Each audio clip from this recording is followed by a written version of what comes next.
sinabi ko naman sa mga pulis, military na trabaho kayo at ako ang managot. So ito na nga, sinabi ko na I will protect you. I will, ako ang managot sa lahat. I will continue to serve my country. Salamat.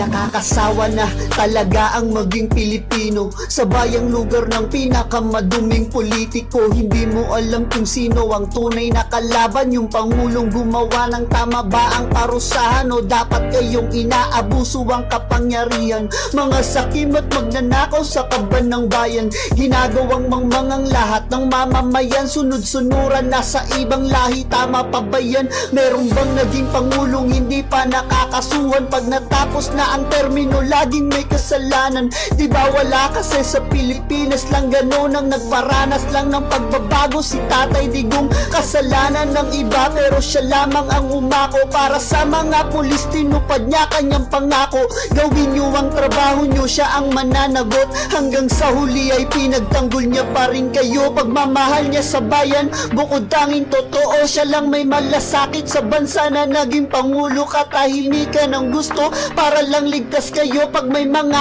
adik na namatay, siya sisisihin nyo. Yung kaisa-isang dapat kakampi nating mahihina, ipinagkalulong sa ibang lahi ng ating kapwa. Pakatatag ka lang para sa amin, Tatay Digong. Ikaw pa rin ang pinakaama ng bayan mo ngayon.